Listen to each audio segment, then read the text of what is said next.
challenge them? Is there any opposition to challenge them? Of course, of course. There's Peter Obi now. No, let me tell you something. The president contested with how many governors? There were governor in Abia. There were APC governor in Enugu, in Ebonyi. They lost Husley. There were APC governor in the Southwest. In Lagos, he lost.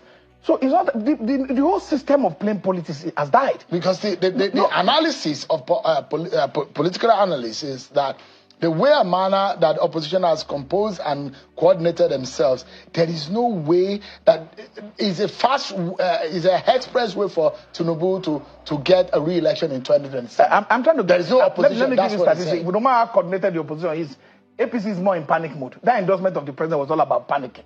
You can't tell me you contested with a man who don't have political structure, no entrenchment of power in any way backing him. And in the South, entire South, he scored 44.5%. Tinubu scored 35.5%.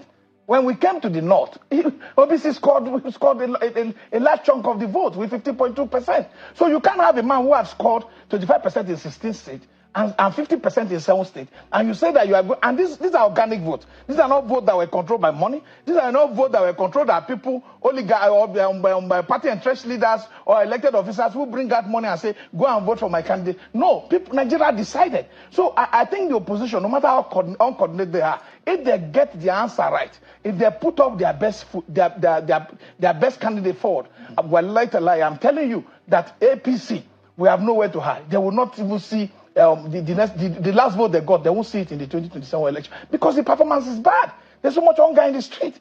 Look, check the prices of goods. Look at our GDP has fallen from 300 something billion to 188 billion. So we have a problem that we need to be able to sit down and see government that is, interested and committed to making sure that the life of Nigeria has positive effect. And the Nigerian worker, look at us.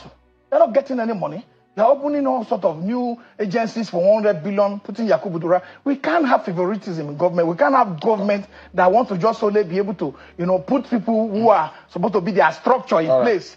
Chief Ahmed, we need to close. So, in closing, in assessing this government, so the poorest being failed, the middle being passed, the higher point being good. How would you say this government has performed? Highest been 10, lowest been 1. Let's give them 1 as well. Let's give them 1 for now. I'll see what they're doing in the next 2 years. 1 out of 10 yes. in 2 years.